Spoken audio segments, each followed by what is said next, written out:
Our Lord's Sermon on the Mount, Matthew chapter 5, commented by Saint Augustine, chapter 20 following. But if the heretics who are opposed to the Old Testament will not credit this book,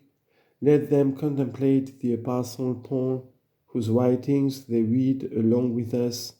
saying with respect to a certain sinner whom he delivered over to Satan for the destruction of the flesh, that the spirit may be saved.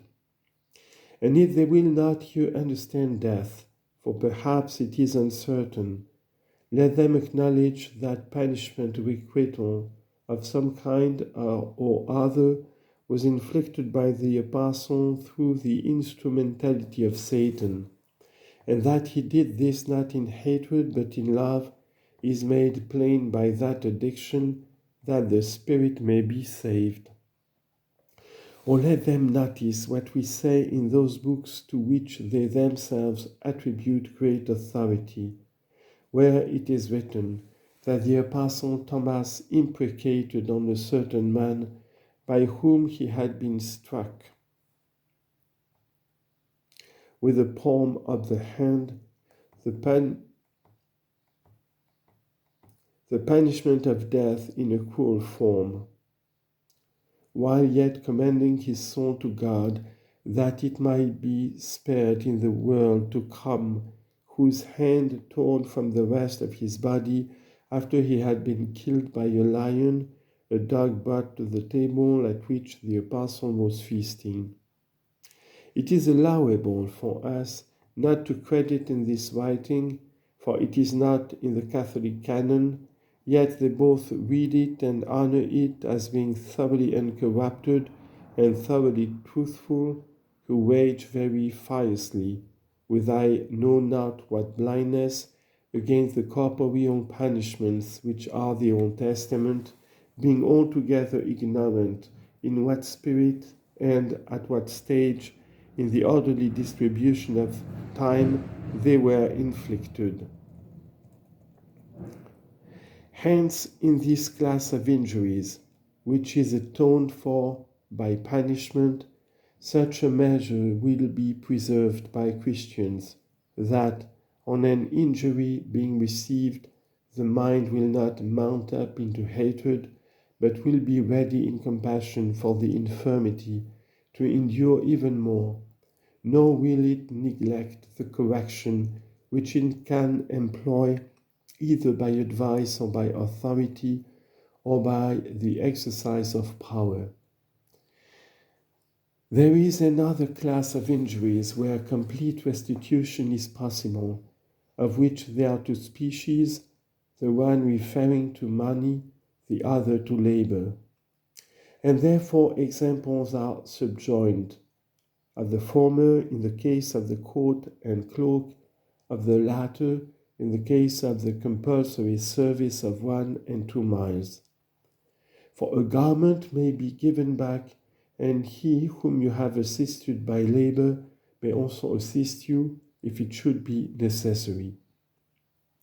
Unless perhaps the distinction should rather be drawn in this way,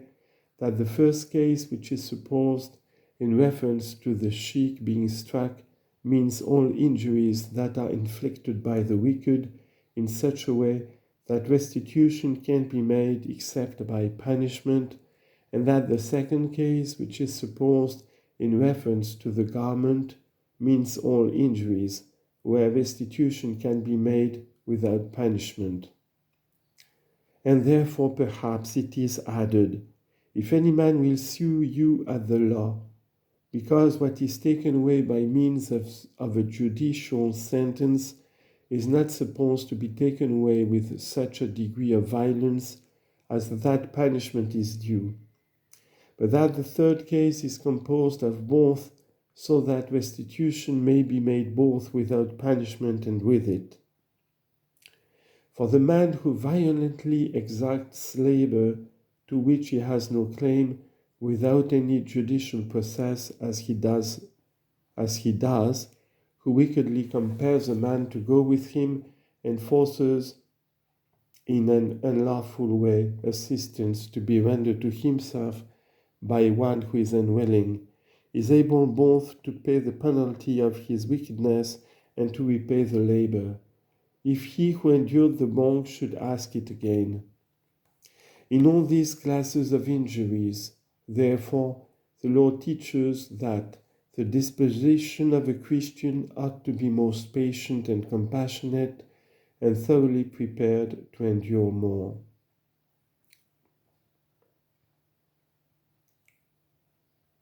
But since it is a matter smaller merely to abstain from injuring, unless you also confer a benefit as far as you can, he therefore goes on to say, give to everyone that asks you, and from him that would borrow of you turn not you away. To everyone that asks, says he not. Everything to him that asks, so that you are to give that which you can honestly and justly give. For what if he should ask money, wherewith he may endeavour to oppress an innocent man?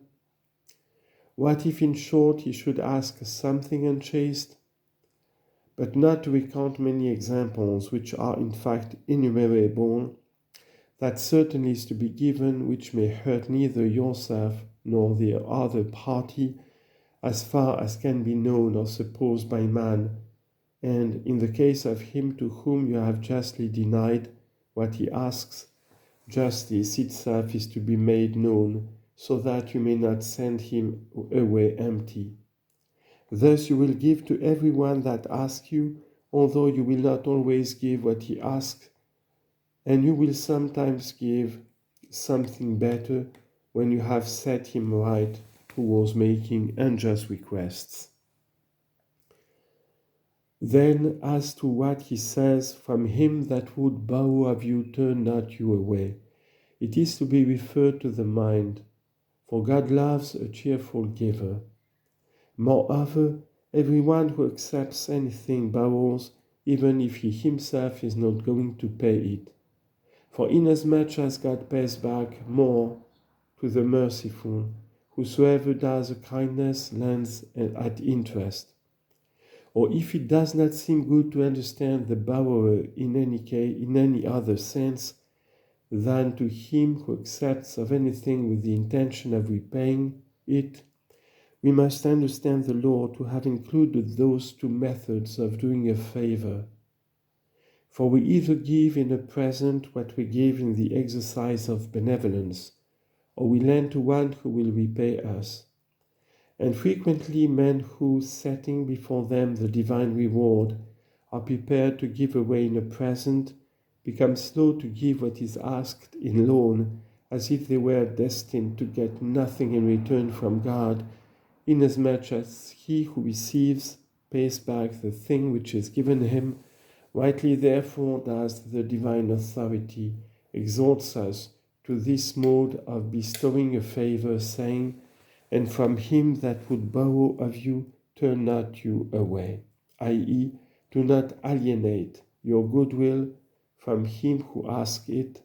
because your money will be useless, and because God will not pay you back inasmuch as the man has done so. But when you do that from a regard to God's precept, it can't be unfruitful with him who gives these commands.